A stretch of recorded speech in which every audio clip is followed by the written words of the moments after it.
दोस्तों, हमारे YouTube channel मार्गदर्शन ज्ञान में आप सबका हार्दिक स्वागत है। दोस्तों, जैसे सोमवार का दिन भोलेनाथ को समर्पित किया जाता है, शनिवार शनि देव का दिन माना जाता है, ठीक उसी तरह रविवार का दिन सूर्य देव को समर्पित किया जाता है। कहते हैं सूर्य देव की पूजा अर्चना करने से सभी दोष दूर हो जाते हैं। समाज में व्यक्ति को खूब मान सम्मान मिलता है और सुख समृद्धि की वृद्धि होती है। इसलिए सूर्य देव की पूजा के साथ साथ रविवार के दिन इस व्रत कथा को अवश्य श्रवण करना चाहिए। तो फिर आइए सुनते हैं रविवार व्रत कथा को। इस कथा के अनुसार प्राचीन काल में एक नगर में एक वृद्धा रहती थी। वह रविवार का व्रत किया करती थी। रविवार को नियम से घर आंगन को गोबर से लीपकर भोजन तैयार किया करती और सूर्य देव को भोग लगाने के बाद ही खुद भोजन करती थी। ऐसा व्रत करने से उनका घर धन धान्य से पूर्ण था। हरि की कृपा घर में किसी प्रकार का विग्रह या दुख नहीं होने देती थी। घर में सब कुछ आनंद मंगल था। इसी तरह कुछ दिन बीत जाने पर वो पड़ोसन जिसके गाय का गोबर वृद्धा लाया करती थी, वो विचार करने लगी कि ये वृद्धा हमेशा मेरी गाय का गोबर ले जाती है। ये सोचकर उसने अपनी गाय को घर के अंदर बांधना शुरू कर दिया। गोबर न मिलने पर वृद्धा रविवार के दिन अपने घर को लीप नहीं पाई। इसलिए न उन्होंने भोजन बनाया, न भगवान को भोग लगाया और न ही खुद भोजन किया। इस प्रकार उन्होंने निराहार व्रत किया। रात हो गई और वह भूखी ही सो गई। रात में भगवान ने उन्हें सपना दिया और भोजन न बनाने और भोग न लगाने का कारण पूछा। वृद्धा ने भगवान को बताया कि गोबर न मिलने के कारण वो भोजन नहीं बना सकी। तब भगवान ने कहा कि माता, हम तुमको ऐसी गाय देते हैं जिससे सभी इच्छाएं पूरी होती हैं, क्योंकि तुम हमेशा रविवार को गोबर से लीपकर भोजन बनाती हो और भोग लगाकर ही खुद भोजन करती हो। इससे मैं खुश होकर तुम्हें वरदान देता हूँ।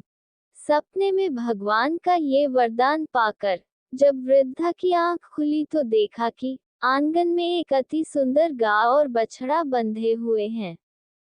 गाय और बछड़े को देखकर वह खुश हो जाती हैं और घर के बाहर बांध देती है और खाने को चारा डाल देती हैं। जब पड़ोसन ने वृद्धा के घर के बाहर अति सुंदर गाय और बछड़े को देखा तो द्वेष भावना से प्रेरित होकर उसका हृदय जल उठा।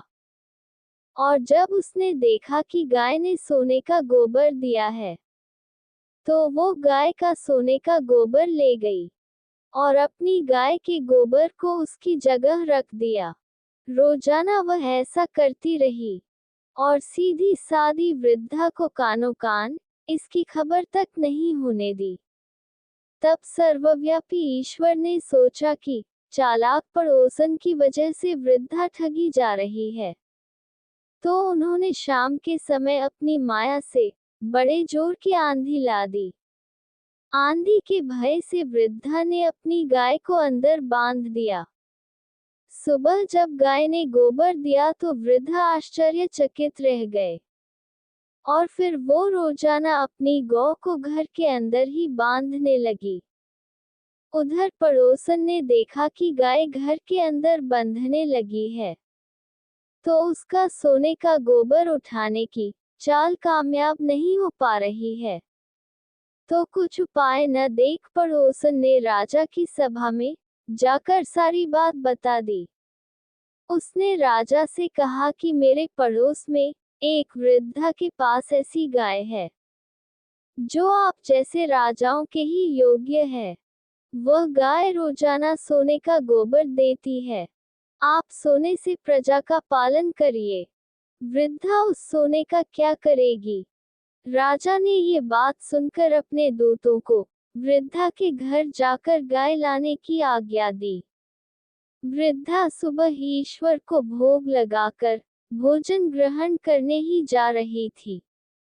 तभी राजा के कर्मचारी गाय खोलकर ले गए। ये देखकर वो काफी रोई चिल्लाई, लेकिन कर्मचारी ने एक ना सुनी।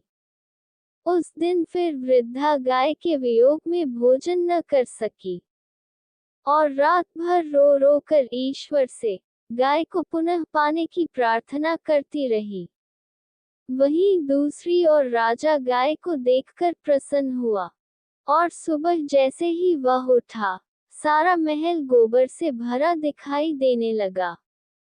राजा ये देखकर घबरा गया। भगवान ने रात में राजा को स्वप्न में कहा था, है राजा, गाय वृद्धा को लौटा देने में ही तुम्हारी भलाई है, नहीं तो तेरा सारा धन नष्ट हो जाएगा।